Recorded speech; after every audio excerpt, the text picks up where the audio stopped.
1 Corinthiens 15 nous donne une grande révélation. Nous ne mourrons pas tant, pas tous, mais tous nous serons changés en un instant, à un clin d'œil, à la dernière trompette. Nous serons emmenés à la rencontre du Seigneur dans les airs. Ce n'est pas aussi loin que certaines personnes le pensent. Cela peut être très proche. Le plus tôt sera le mieux pour autant que son peuple est concerné. Nos cœurs disent réellement, du plus profond de nos êtres, Amen, viens Seigneur Jésus.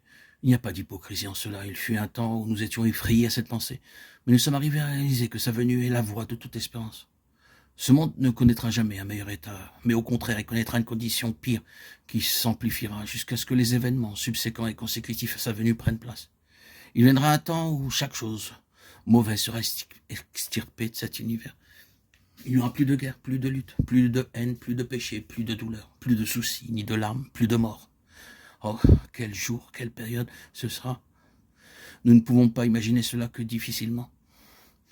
Mais nos cœurs, en vérité, bondissent de joie à cette pensée. Dites-moi, cela vous effraie-t-il? Redoutez-vous de penser à cela?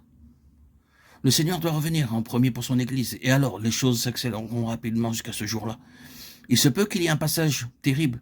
Les choses peuvent devenir affreuses sur la terre pour un temps, après que l'Église aura été enlevée. Mais les choses arriveront très rapidement, avec accélération, cela pour passer à ce grand jour où il fera de nouveaux cieux et une nouvelle terre. Cependant, le jour de la réception de l'Église dans la gloire est imminent. Personne ne connaissant sa Bible et ayant une perception spirituelle, ou même ayant quelque bon sens en lisant la Bible, ne peut manquer de voir que ce jour vient rapidement. Les délibérations des hommes sont en train d'être mises en pièces par Dieu. Ils ne peuvent tenir leurs décisions prises ensemble plus d'une semaine ou deux. Leurs plus solides décisions, intentions et accords imploseront dans peu de jours. Dieu est en train de réduire à néant les conseils des hommes. Mais le dessein de Dieu, dit sa parole, dure à toujours. Dans les conseils éternels de Dieu, il y a une chose qui est déterminée. Nous serons enlevés sur des nuées à la rencontre du Seigneur dans les airs. 1 Thessaloniciens 4, 17.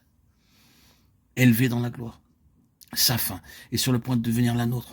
L'Église va connaître la contrepartie de l'expérience de son Seigneur comme sa tête, quand il fut élevé dans la gloire. Maintenant, il se peut que quelques-uns qui ne sont pas encore sauvés, regardant à la fenêtre, deviennent jaloux. Allez-vous rester à l'écart? Voulez-vous être séparés de tout cela? Pourquoi? Il s'agit en fait de la révélation de l'appel divin. Voici une présentation de la parole de Dieu quant à ce qui a été rendu possible pour vous par la croix du Seigneur Jésus, si du moins vous voulez le croire. Laisseriez-vous tous s'en aller? Certainement, vous voulez vous en approcher, sûrement vous voulez y entrer. Assurément, ceux qui sont au bord de ces choses veulent s'avancer davantage. Sans doute, nous tous voulons être plus fidèles, plus consacrés à la lumière de ce jour qui, au demeurant, ne peut être éloigné. La parole de Dieu s'est toujours accomplie. Elle s'est avérée véritable. Il ne peut en être autrement au sujet de ce qui vient d'être dit. Ceci n'échouera pas.